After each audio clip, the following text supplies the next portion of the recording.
and I'm going to hit that button and do a good morning to everybody. Good morning, everybody. Welcome to continuing professional education services hot topic chats for the month of August.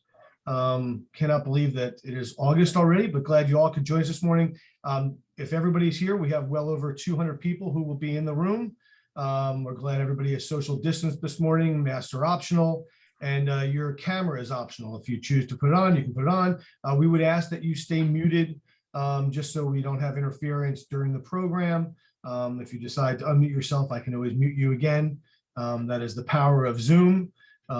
If I can give my bad joke. If I had this power, I'd probably still be married, but that's not, that's probably the inappropriate joke of the day. But with that said, we have a lot to cover this morning. I'm not going to talk too much. I am going to turn it over to my partner, George Berkowitz, who is going to give a lead in. He is having some camera problems this morning and some, not that George is not technically challenged already, but having some issues this morning. So we may not see George, but we definitely will hear him as he starts off. And we have our guest speaker this morning, Dr. Barry Frasco from DEP, and our topic is remediation standards. George, it's all yours. Yeah, thank you, Phil. And audience, thank you very much for joining us. People ask, why are you doing this? We make no money on this. We do it because we can and we should. It's our service to the LSRP community and to the community in general to raise hot topics so we all become a little bit more educated. We have close to 200 people, as I understand it, Phil, is that correct? Yeah, we have over 200 registered and there's 120 on right now. Yeah, and that's terrific. It shows that this is serving a purpose. Let me introduce you to Barry, and I'm not going to call him Barry Chalofsky like I did one time before. Barry, to me, is a consummate person that you want as a bureaucrat, and I don't use the term bureaucrat as an epithet. I use it as a person who does what he's supposed to do and does it well. As far as I'm concerned, I am personally going to miss Barry as well as professionally. Barry's always been able to make a decision based on practicality and science. And you can't ask for more than that. He may not agree with you, but he will listen to you. And Barry, congratulations on a great career, and thank you so much for being with us today. Dr. Barry Frasco, take it over. Thank you, George. I guess I have to throw this back to you. In terms of how did you want to do this in terms of the questions? Yeah. So what we can do, George, Barry, is I can read the questions out and we can go forth from there. Okay. Well, that sounds good. And again, the first one, which is always very important when it comes to Dr. Frasco, is what is today? There's always a national day that he has whenever you have the opportunity. And so there were 3 choices today, and Barry, you have chosen. I have chosen today to celebrate National S'mores Day because I love s'mores. It's also National Lazy Day, but I told Phil that I'm going to defer that to October 1st.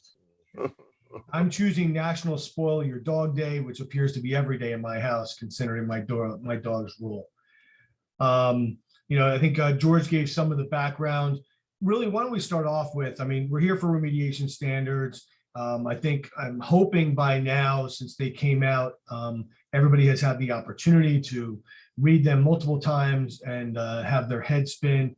Give us a little bit of the background and basis as to how the remediation standards came, the publication of them in May, and whereas other states go with risk standards, New Jersey stays health space. What's the thinking behind it? Especially, I know there was a lot of talk back when the LSRP program came into be that New Jersey may change in the future, but we don't see that. Okay, there's a lot there, but here we go. Yep.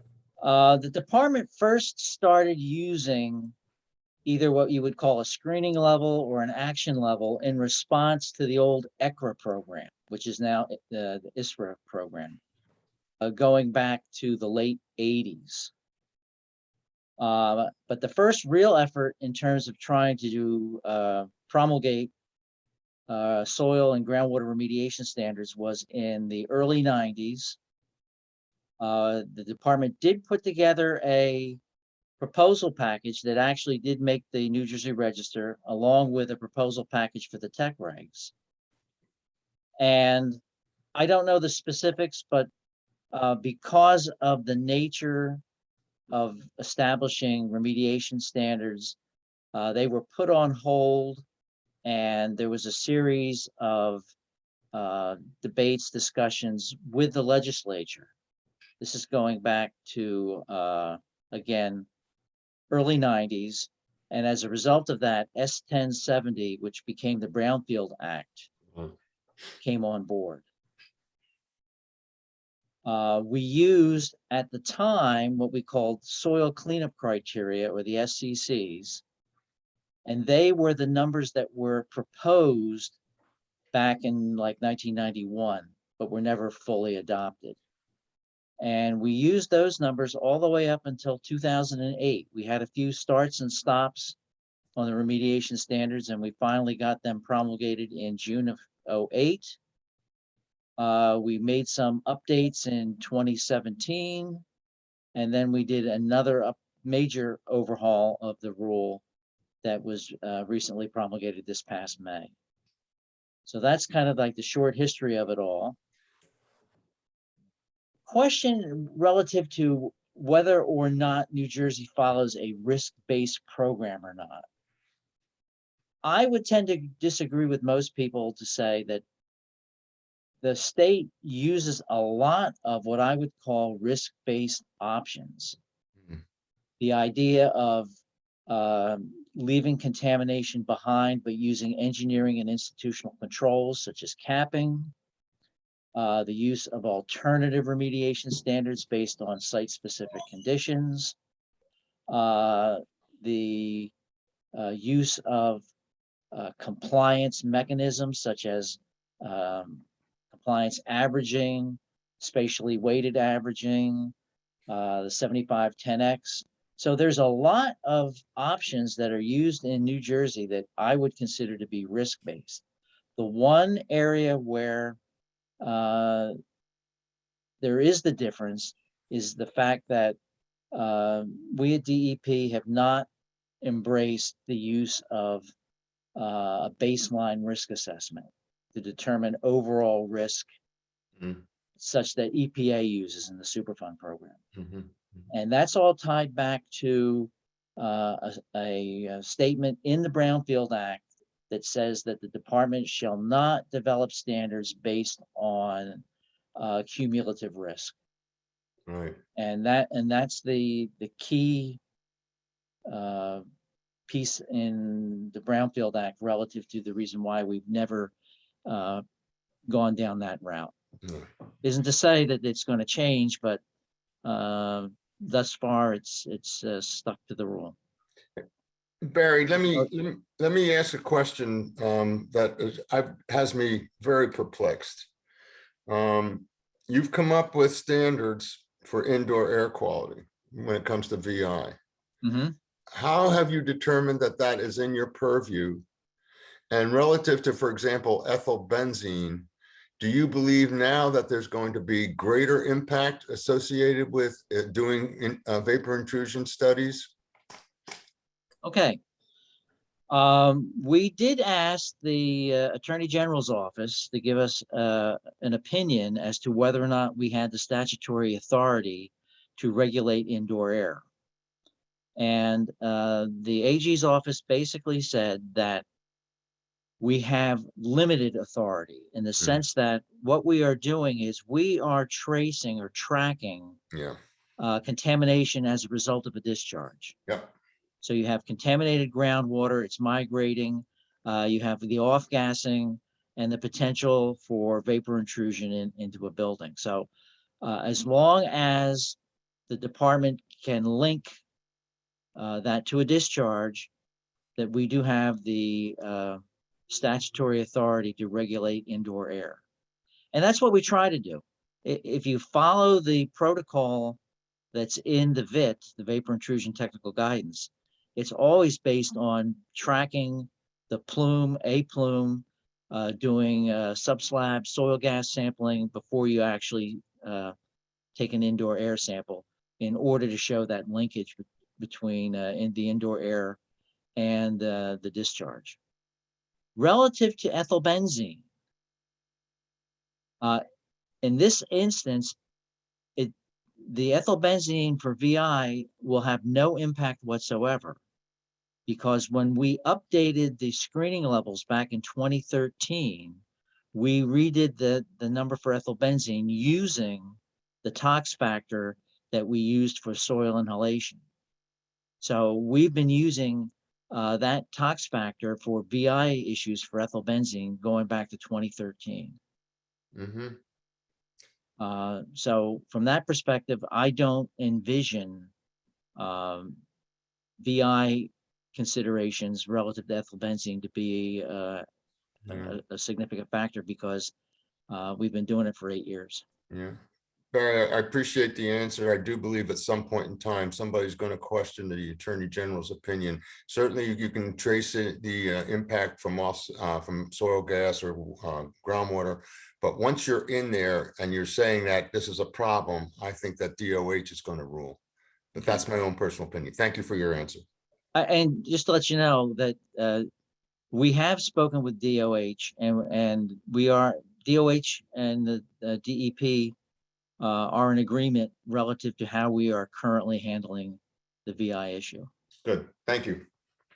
And just to take one step back to something you said before, just to be clear, when you talked about the risk-based and relying on what the Brownfields Act says, so really taking the pressure somewhat off the department. If that were to change, that would have to be an act of legislation that would be outside the DEP's purview. Correct. Just to clarify that. On the so new remediation standards that come in May 17th, department has run a couple of programs already, though I think every program that's run, there's questions of remediation standards. And I always like the fact that they keep you to the end of the course. It keeps everybody on board, even though we've all filled out forms for a lifetime now, but they keep you at the end. So they keep that audience really engaged till you get in there. What do you see based upon what you're hearing and what you're working with as the major changes, and what are going to be the toughest challenges for LSRPs and alike? That's a great question. Personally, I believe that there is nothing what I would consider to be a super major change, with the possible exception of the ethylbenzene number for soil. However, the thing that I've always said is you have options of evaluating your site conditions, particularly if you have an RAO associated with that site or that area of concern, where for ethylbenzene, because you do have that order of magnitude difference, you have to do the evaluation, but that evaluation can look at a lot of things, and you have a lot of different options. But the one that I keep pointing to is migration to groundwater. The migration to groundwater prior to May 17th of this year was 13 parts per million in soil, using soil water partitioning. Yep. So if you are in compliance with the migration to groundwater pathway, the difference between, in my estimation, 13 and 10 is almost irrelevant. And that I don't necessarily see that there would necessarily be a big lift relative to ethylbenzene. And then the other thing that I've always mentioned, although I've gotten a lot of criticism on this, is you still have to deal with benzene.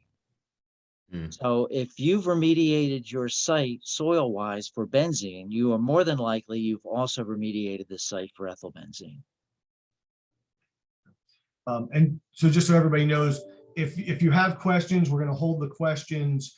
We did ask people to present questions in advance, so I have some of those. I'm going to kind of mix and match them in, Barry, as we go through, because you just brought up an interesting point. One of the questions that came in was, now that the impact to groundwater or migration groundwater pathway is now a standard, do exceedances of the migration to groundwater pathway get recorded on a deed notice And then the reason is the current model deed notice contains a sentence, Exhibit B includes the following description of the restricted area, designation of all soil and all upland sediment samples located within the restricted area that exceed any soil standard. So the question now is since migration groundwater pathway is now a soil standard, if you are you recording that now as part of deed notices? Okay. I'm probably going to go do a roundabout way of responding to that question. But if you take a look at the remediation standards that were in effect prior to May 17th, in subchapter 1, and I believe it is 1.1b, there was a statement that an evaluation needs to be done relative to impact to groundwater, and that you need to develop a site-specific standard for the impacted groundwater pathway. So that has been in the rule for a while. So this is nothing new relative to establishing standards for what used to be the impacted groundwater, now the migration to groundwater pathway. I think where it gets, I don't want to say where it's getting confusing, but I think where the confusion arose is that prior to 2014, you could not leave any exceedances of migration to groundwater, impacted groundwater soil levels behind in the soil. You had to remediate to that standard. Now, you could move off of it relative to certain things, such as, is it an immobile chemical? Can I do modeling such as sea soil modeling and things like that? But for the most part, you couldn't leave it behind until 2014. In 2014, we issued the first of 2 tech guidance documents that basically said you could leave behind contamination in excess of impacted groundwater / migration to groundwater standards if you cap the site. If you cap the site. The 2014 document dealt with non-volatiles. So semi-volatiles, metals, there was a mechanism that you could leave it behind under a cap. And in that circumstance, then it would require a deed notice. It would require indicating where you had exceedances for the migration to groundwater pathway. And then in 2019, I think it was, we came out with the second tech guidance document relative to capping for migration to groundwater for volatile components. So right now you have that option for any contaminant to leave it behind with the use of an engineering control. And that's where I think the confusion was. Prior to that, you couldn't leave it behind. Therefore, there was no need for an institutional control because you couldn't leave it behind. Now you can. Now you have an institutional control. Now you need a remedial action permit. And I think that's pretty much, I think that answers the question. So, I mean, to summarize, that really is the answer is yes. You know, if you have soils that exceed the migration to groundwater pathway, you are recording that under deed notice if you're leaving it in place. With one caveat. Again, if you can demonstrate through sea soil modeling, or you can demonstrate through a narrative process such that you have an immobile chemical and you've got the 2-foot clean zone there, and under that circumstance, you can leave those higher values behind without the need for an institutional control. Okay. So many different places to go with this. Like a couple of comments, but let's take that and let's go one step backwards to ethyl benzene. Okay. So, you know, what we have done to delineate ethyl benzene, especially at UST sites, was we used to delineate impacted groundwater was only to delineate the samples, and we were delineating for residential numbers, direct impact numbers at 7,800. And Mhm. now we're at 13. Okay, Actually, you're at 10. at 10, sorry, you're right. So with that said, if we're over 10 in that scenario, and whether we're looking at sites that we don't have a permit, we do have a permit, whatever it might be, at the end of the day, these sites may end up getting converted if you don't have the sea soil, if you don't have the 2 foot, all these different scenarios, all these sites may end up with deed notices. That's a possibility if you want to go the route of capping the site. Or you can remediate it to 10. If you have an RAO in place or an NFA pursuant to the Brownfield Act in Section 13E, theoretically, you could remediate it to a number less than 100. And that would be deemed pursuant to the statute as not needing any further remediation. So that's a great lead in. Why don't we talk about that for a second with the order of magnitude studies that are required, especially let's stick with ethylbenzene because that seems to be the hottest topic, because you have different scenarios. So now you just brought the one where you have either an NFA or an REO, and you need to do an order of magnitude study. In that situation, you're looking at anything that is below 100 is okay. Mhm. Above 100, remediation required. Correct, but the way I interpret the statute, as long as you remediate to a value less than 100, you're okay. Right. Now I have a site that is not in a final remediation document.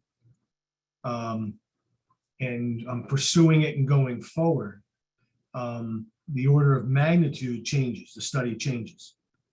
Correct. If all you have is an approved work plan, then for any order of magnitude contaminant, you have to address it to the new standard. So in that situation, it would have to be, you'd have to demonstrate compliance at 10. At 10. And of course, any site that's a new site, the standards apply, you're compliant at 10. Would be 10, yes. There were 3 exceptions provided in the rules relative to when you could use old standards or new standards.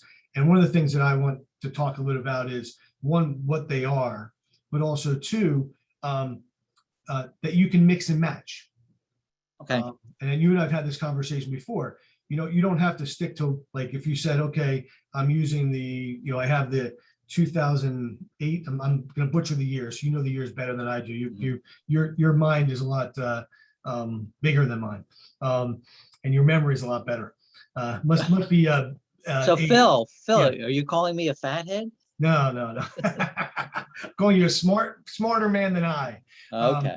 But with that said, though, is you can mix and match if you have that, you can use the 2008 numbers, but now you look at the new standards and possibly you may have you may want to use the current standard for benzene because I think benzene went up a little.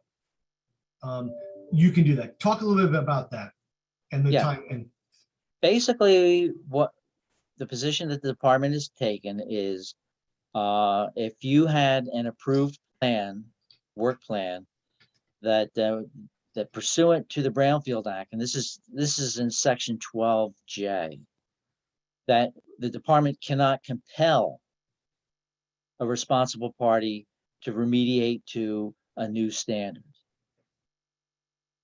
But if the responsible party wants to, that is their option. So you have that situation where some numbers from 2017 versus 2021 have actually increased, that you can use those new numbers. The only thing that we have said is that you have to clearly identify in your work plan what standard you're using for what contaminant that's in question. So as long as you identify what it is, then you're good to go. The only exception is if a standard's changed by an order of magnitude, such as ethylbenzene. There, you have to use the new number. The only order of magnitude bets are off. Everything else, you could, as long as you clarify what standard you're using and you had an approved work plan, you could properly use different standards in your final document. So Barry, let me understand this, because I'm not so sure that you didn't say two different things. If I have an approved remedial action work plan submitted by an LSRP, and before the new standards came into being, particularly for ethylbenzene, but I don't have an RAO, okay? Do Correct. I have to use the new standard? Yes. Even though the law seems to indicate that I don't? I don't see where the law says that. Okay. Okay. Because generally speaking, the deal was always, as you say, why there is an order of magnitude change. There is not a final remediation document. We can agree on that, but there is an approved or approvable remedial action work plan that's been submitted. Generally, it says that basically would mean that you don't have to look at the new standard. So this is something I think we really do have to figure out. You probably have teased this more finer than I did. But no, the Brownfield Act specifically states that the department cannot compel the use of a new standard unless that standard is an order of magnitude or more stringent than the old standard. even That's in the statute. Okay, and even though in other portions of the statute, it says approvable remedial action work plan will essentially protect you from standard changes. And I even thought it didn't mention order of magnitude. Okay, thank you. I don't want to take up too much of your time. It protects the responsible party for any decrease that's not an order of magnitude. Yeah. I don't know that it says that, but you say with the caveat about an order of magnitude subsequently into the law, you think that justifies your position. Huh? Okay. And I appreciate all the questions coming in the chat. I'm going to hit the ones that we have, but before we jump off this topic, I just want to clarify, if you can, there are 3 exceptions in the new rule about when you can use the old standards, the new standards, yada, yada. Can you just quickly go over them? Okay. To the extent that I can without taking all day, but we put in a provision that, and this, I'll try to give you the scenario.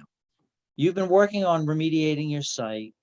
You're almost there. You're just about ready to submit to the department your remedial action work plan, and boom, the standards change. I was going to have it submitted by June 1, and here it is, May 17th. You've got all these new numbers. It's going to kill me.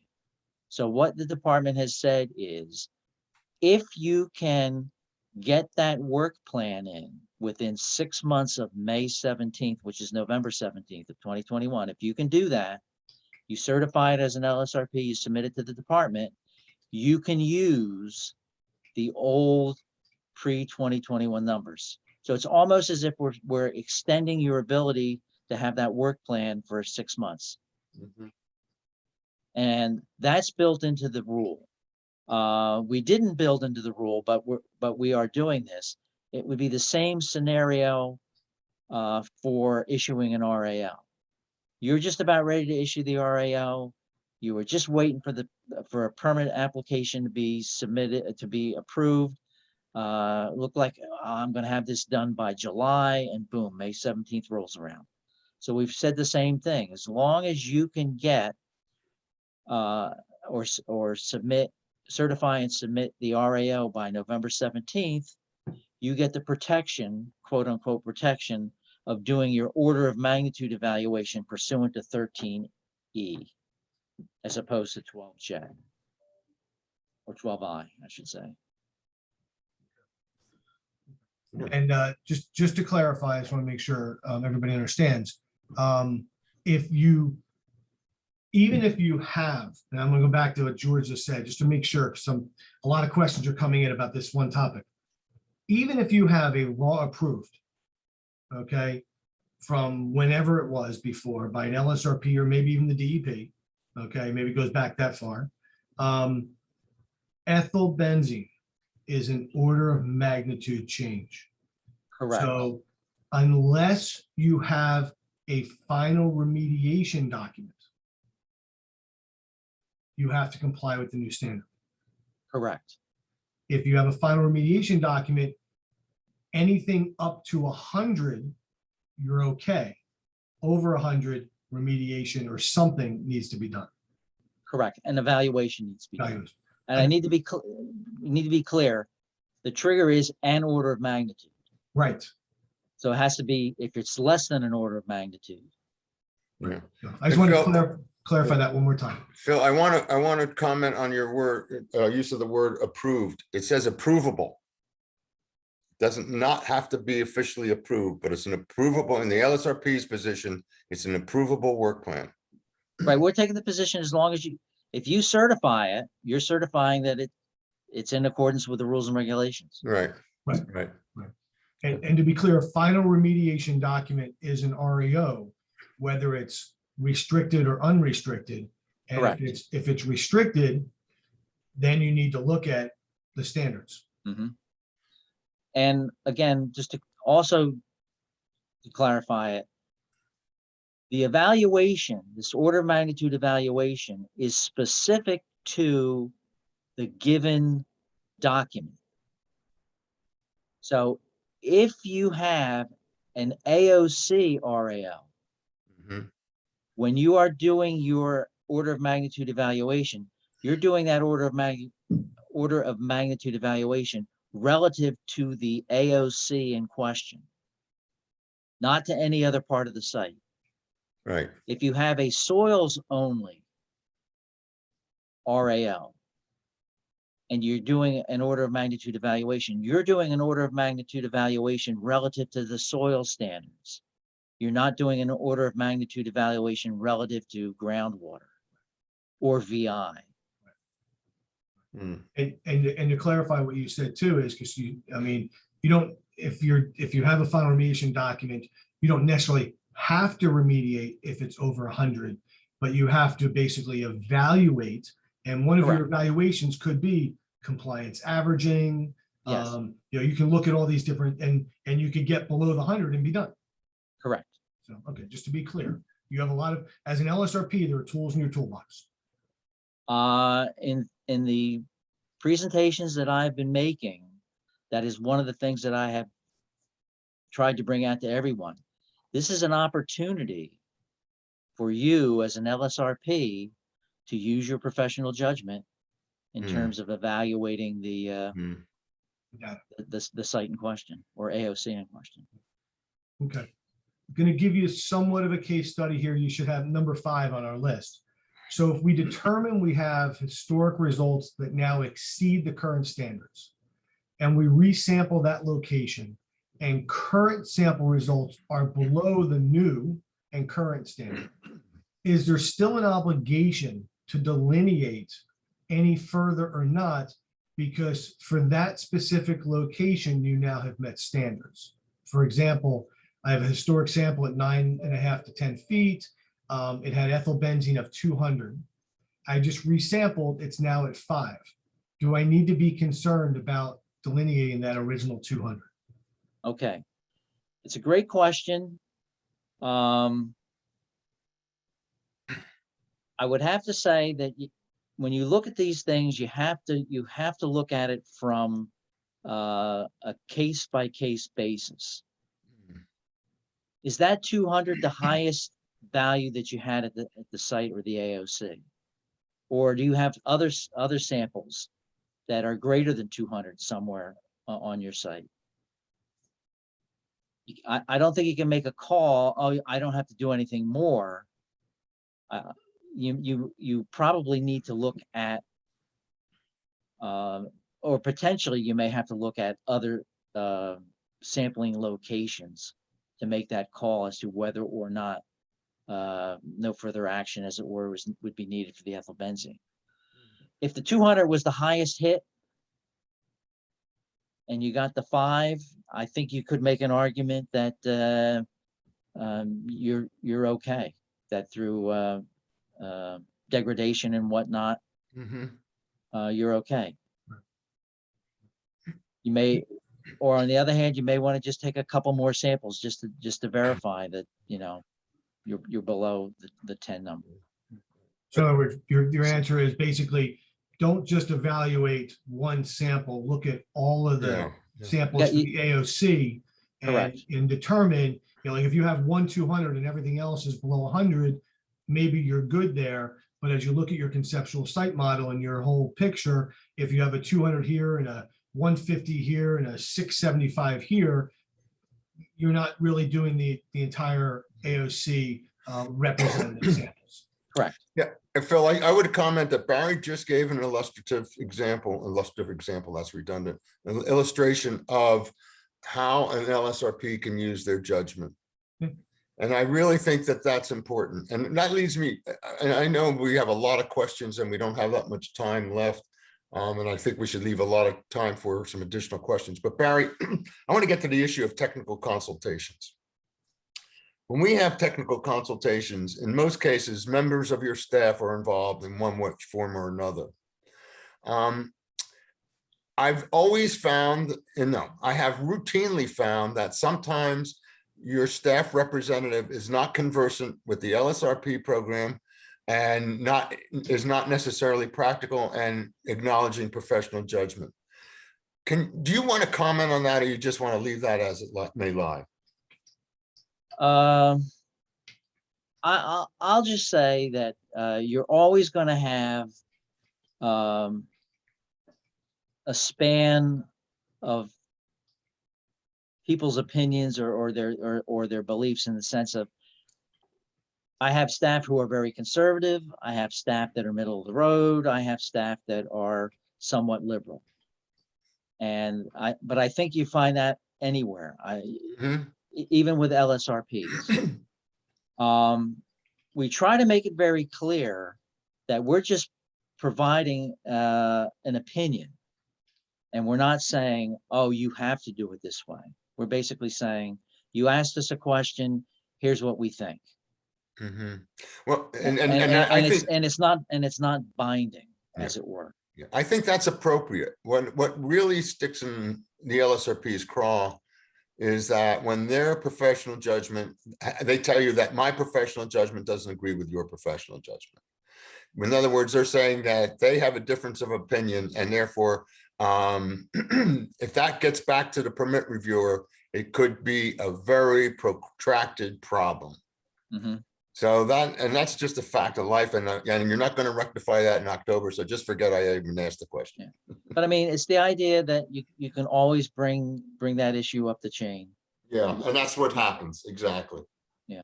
But I will also have to disappearing. I'm sorry, Phil. I said the chain's disappearing. They're retiring. There'll be replacements. Yeah. But I will also have to tell you that we have had technical consultations where the LSRP is basically looking for the department to give him or her the answer. Agreed. So that's what I'm saying, that there's a wide span of. And the other point I would just point out, if in fact you're know that this is going to be an issue, you better damn well do your homework and document your professional judgment, not just say that this is what I think. Correct. This is hopefully a quickie. If we have a soils and groundwater over standards, and we're applying for a groundwater remedial action permit for injections, however, the injections are also going to reduce the soil concentrations in the process, do we need to get a remedial action permit for soils too? Okay, that's an excellent question. We need to step back a little bit. The department's position is, if you're doing injections, This should be done through a discharge to groundwater permit and Mhm. not a remedial action permit. Hmm, Got to remember, those are two distinct and several separate things. hmm, So the discharge to groundwater permit would be conducted during your remedial action mhm. component of remediating the site. And a DGW, you would need a DGW whether or not you're injecting directly into groundwater or you are injecting into the Vado zone. Mhm. And in either instance, it would be covered by a DGW permit. Hmm. And the idea is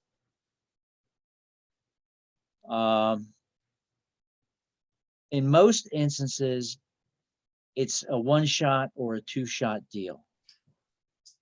Where it gets a little more tricky is if you're looking at this as a long-term component. And that gets into the whole issue as to whether or not you're doing active remediation through a remedial action permit. And now we're getting into an area that's outside my expertise.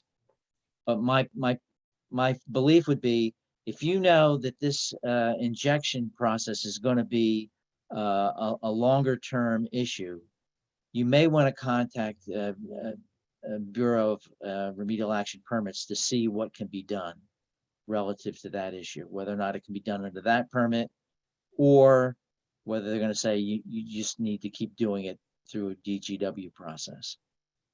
And who would be that best person now in the permits? Gary Sanderson, he's the bureau chief. Gotcha. So I would give Gary a call. I'm going to try to see if we hit some more of these questions. And if we've already answered it, and I read it to say answered already. Does DEP consider soil concentrations greater than the CSAT? What, I didn't know that acronym. Do you know that acronym? What is it again? CSAT. Oh, CSAT. CSAT. Okay, thank you. Okay. Just as it says. Okay. So does DEP consider soil concentrations greater than CSAT value to be free or residual product warranting remediation? The answer to that is yes. That's the position that we're taking. Is this consideration solely for the purpose of immobile chemical assessment related to the migration to groundwater pathway, or does it mean you need to consider whether free or residual product might be present? It's the latter. So you have to determine if free or residual product might be present. Correct. An LSRP issues a soils only REO for an AOC in 2016 based on attainment of pre-2008 soil cleanup criteria per an approved RAW submitted in 2008. Okay. The SCC included impact of groundwater criteria for specific volatiles. Does DEP see the soil remediation standard guidance require an order of magnitude evaluation to the current standards? I think the answer was yes, if it's ethyl benzene. Yes. Does the transition from impact to groundwater to migration to groundwater mean that there should be no comparison made between soil results in the saturated zone and the migration to groundwater soil remediation standards? Correct. The old impact groundwater numbers and the current migration groundwater numbers are only for the Vado zone. They are not applicable once you've hit the saturated zone.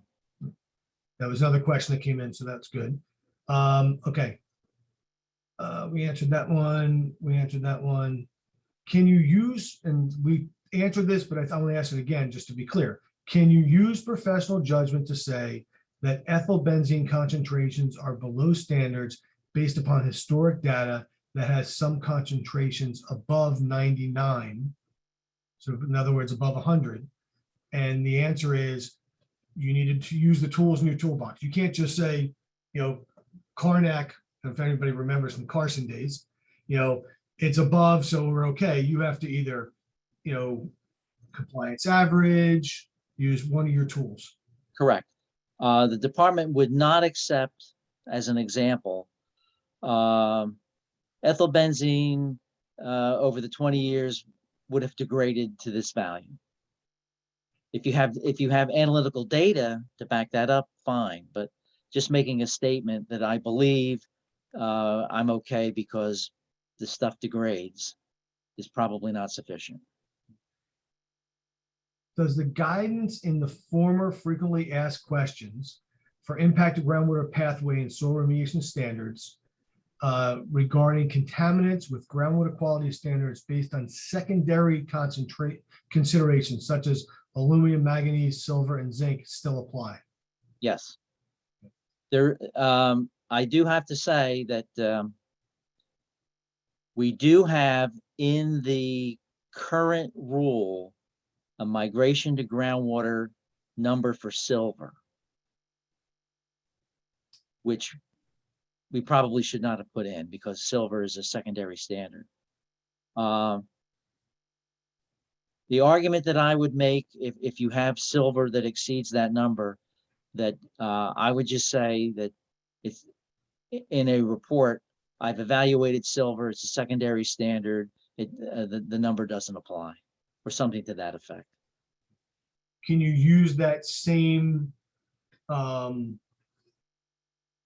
argument when it comes to clean fill that you may have sampled that's coming to your site for silver? You still have to look for silver for quote unquote direct contact.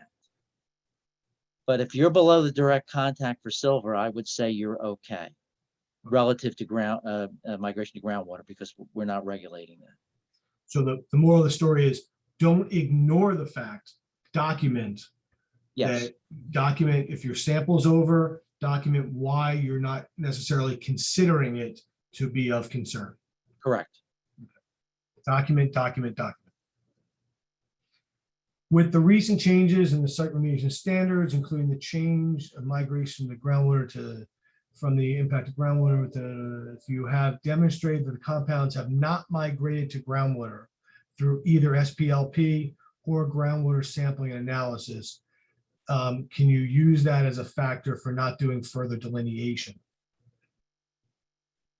If you can demonstrate compliance using SPLP, following the protocols that are in the tech guidance document, you're okay. The other one, simply because you don't have it in groundwater doesn't mean that it isn't a problem. I have a lot of double negatives there. Theoretically, you could have a situation where you've had a discharge, but there hasn't been enough time for it to migrate down to the water table. However, if you can demonstrate that it is an immobile chemical and you have a 2-foot clean zone, then you're okay. Just devil's advocate, if I have 20 years of data and it's not in my groundwater, can I make that argument? I think you could make that argument. Okay. But if it was a discharge from 3 weeks ago, I would say no. And so that brings up just a question that, when you look at the variance requirements, one of the things you cannot vary from are remediation standards.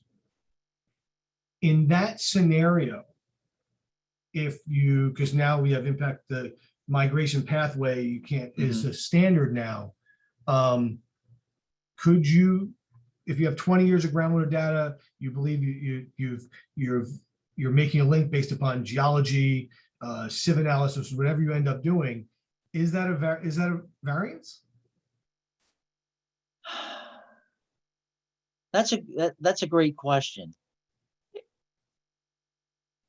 Again, if you can demonstrate that the pathway doesn't exist, I don't necessarily think that that's leaving behind an excess of a standard.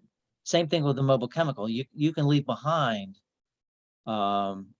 something greater than, say you have lead, Yeah. and lead's at 300. And the migration to groundwater number is 90, but you can demonstrate that you have that 2-foot clean zone. We're basically saying you've met the standard. It's a narrative standard in the sense that it's an immobile chemical that's not going to reach the water table. What happens if I have ethyl benzene at 25? But not Well, in my, but I have 20 years of data where it's not in my groundwater. Yeah. Well, that's something that I would say that, you know, you have a shot at demonstrating. Barry, does that also apply to ganglions of free product? Let's say that I have a terminal site and I have ganglion of free product all over the site, but it's not, all the components are not showing up in the groundwater. So free product needs to be controlled, remediated, or removed. Can I leave those ganglion behind? I think that I would defer that to a case-specific determination. This is something that's something that I would say would be appropriate for a tech consult. Yeah. You know, you have fractured bedrock, and you've got, like you say, little globules here and there. There may not be anything you can do. Right. Right. So it doesn't automatically fall into the immobile chemical stuff. You got to go a little bit further than that. Correct. Yeah. Please explain logic of inhalation standards for soils below groundwater, why they should apply, and not being able to use a vapor intrusion investigation to show no exceedances for VI, and therefore inhalation soil standard is not appropriate. Okay. We have segregated the VI issue from soil inhalation pathways, in the sense that for the soil inhalation pathway, it's a 2-component process. It's the inhalation of any volatile material off-gassing from the soil particles, and it's also inhalation of particulate matter. Whereas the VI is strictly vapor and not particulate. You're not measuring inhalation of particulates. And relative to the depth issue, the department has taken the position, and I know a lot of people disagree with this, that even though it's at depth and it may not necessarily be a problem now, if it's brought up to the surface, it could be a problem. Vacant property, you're going to put in a basement or a sub-level. And what we've basically said is, if you know that you have that level present, and it may not pose a problem today in the sense that you may have, let's just say, 3 or 4 feet of clean soil above that contamination. Our answer would be, it's not posing a problem right now, but it could be in the future. I'm assuming that IARS is indoor air remediation standards. Yes. In looking at the calculation sheet, why did the department use an exposure time of 24 hours per day in the residential standard? It's just That's an EPA. EPA does that, and we're following EPA on that issue. Okay. Now, for residential, we're basically saying you can't modify that exposure value, that number, simply because it would be impossible to enforce it. However, if it's a non-res scenario, it's a commercial property, industrial property, and you can demonstrate that the individuals are only there 8 hours a day, you can adjust that 24 to 8. Okay. But there would have to be a deed notice and a permit basically saying that an employee cannot work more than 8 hours a day or something to that effect. Is that in the rule? Yeah. Okay. It's in the ARS section and in the ARS guidance. In the alternate remediation standard section. Yeah. Gotcha. Okay. all these acronyms, I think we are the state of acronyms. So I'm always trying to figure them out. Absolutely. You're good. For those of you that do ecological work and you read the eco tech guidance, that is an alphabet soup. Yes. So we have like 4 minutes left. So I'm going to try to hit a few of these more in the speed round here. So a pre-purchaser ACO client submitting an RI. The ACO was signed by the department before May 17th, 2021. And this client was not the PRCR for the discharge. Does the client now have to comply with the new soil standards? I mean, that's the best place to stop on the question. I would have to take a look at that a little further. I can't give you an answer off the top of my head on that one. Anytime we get into enforcement and ACOs and all that kind of stuff, I'm going to have to defer. So maybe the best recommendation is on that pre-purchaser ACO, it has a contact person. I would go back to that contact person. Yeah, that's what I would do. Yeah. Like that's more of a site specific situation. Okay,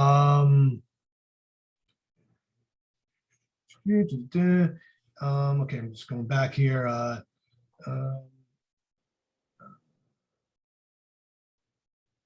What if my LSRP's raw addresses only groundwater and soil standards were all in compliance pre-2021? Such soil standards were not specifically listed in the raw. Now what? So Okay, run that one. So I think the question is, so the raw that was issued by the approvable by the LSRP only addressed groundwater because the statement of all soils are in compliance. And this was issued prior to the new standards. Do the new soil standards apply or what? And I think the answer would be because you don't have an RAW for soils, the new standards would apply. Okay. Which brings us to a discussion that I've had with a lot of LSRPs in terms of an LSRP doing an evaluation at a site and finding no exceedances, and then basically saying, oh, I have no exceedances, I don't have to worry about anything. And my response has always been, you may want to think about issuing an RAL for the clean site, because then it gives you that quote unquote protection in the Brownfield Act relative to the order of magnitude. If in fact, down the road, there's a change in that standard, at least you've got some protection. Good advice. But that's something, between the LSRP and their client. Right. But that's a recommendation that I would make. And just by the way, with 1 minute to go, we have not had one question about PFAS. I just want to say that. But there is a question which is interesting. So there are in the new standards a plethora. There's definitely a list of compounds that now have standards that didn't prior. In two scenarios. Well, I'll give two scenarios. Scenario A being you're moving towards an REO. How do you have to evaluate these standards, and do you need to document you've evaluate them based upon what they are? And the second question would be is, if you have a biennial cert due, do you need to consider these standards now when you look at your biennial cert on your site of information? Okay. Little complicated answer, but because a standard didn't exist, then you can't compare it to the new standard. So anything dealing with order of magnitude would not apply. Right. But there are some statements, and I'll do the easier one first. In the biennial cert process, there is a provision in subchapter 7 of ARCS that says you need to look at changes in regulations, including changes in standards, to determine whether or not that has an impact on your site, so that there would be that need. And that would be covered under the biennial cert. And I would say that that would be something similar, that if you had an unrestricted use RAO, if and when that site comes back into the system, not only would you have to look at order of magnitude issues, you may have to look at, are there new standards? Hey, Barry. And I'll be right with you, George. Yeah, right.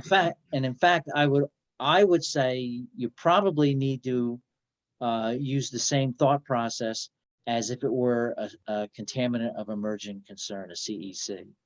You would be doing the same kind of evaluation. Hey, Phil, and I want to satisfy your need to have a PFAS question real quickly. And I don't think it's going to have a quick answer, so we'll sign off after that. Barry, the Commissioner McCabe and others in the department are on I can find written record where they say that PFAS chemicals are ubiquitous in our environment. Has there been any thought under certain conditions to consider these compounds as anthropogenic contaminants?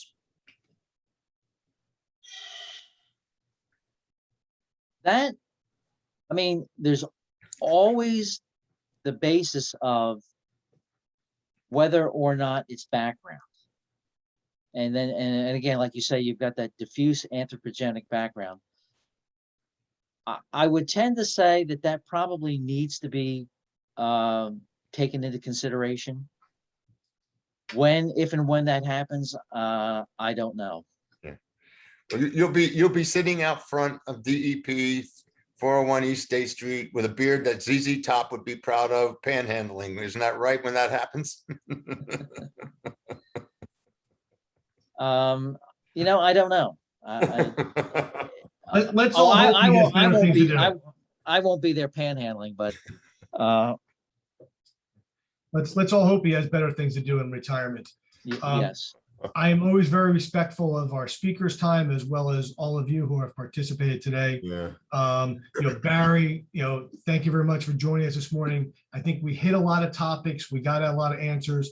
If we didn't get to your questions, I do apologize. I think we did cover a lot. And for me alone, you clarified like 4 major topics that I had. So it's all about me in my world. So I appreciate that. I did post in the chat for all of you. We have another program on September 10th that Barry will be headlining.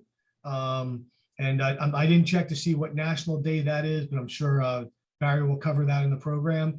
It's a different type of program. There'll be some panels talking about the effects and the aspects of the new site remediation standards. So I put the registration. That is a joint program between CPES and CIANJ. It is currently on the campus of Montclair State University, but we'll see where we all end up in a month.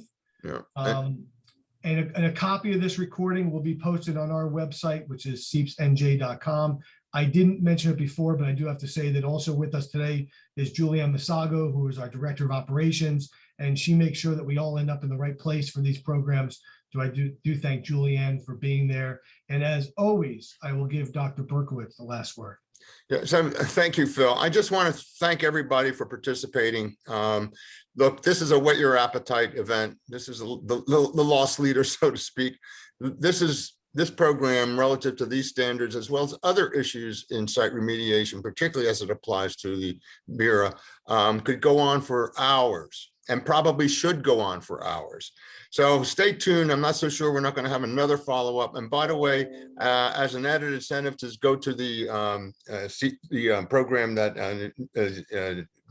Tony Russo's group is running, Senator Smith has agreed to be part of the panel discussion at this moment. So that could be really interesting, considering some of the things that need to happen relative to SARA 2.0. And just to be clear, we did not put Barry on that panel. So he's protected from any questions relative to legislation. Barry, thank you very much. Okay, and I just want to add, if anybody has a question, feel free to send me an email, and I will do my best to get back to you as quickly as possible. Right. And that is a demonstration of how much you're going to be missed as we go forward. Thank you so much. Barry, appreciate your time and your effort, and thanks for all of your years at DEP, because you definitely have always been the person of reason in the room. So we do appreciate that. Yep. Well, I thank you very much, and we'll let it go at that. Everybody, have a great day. Stay safe, all.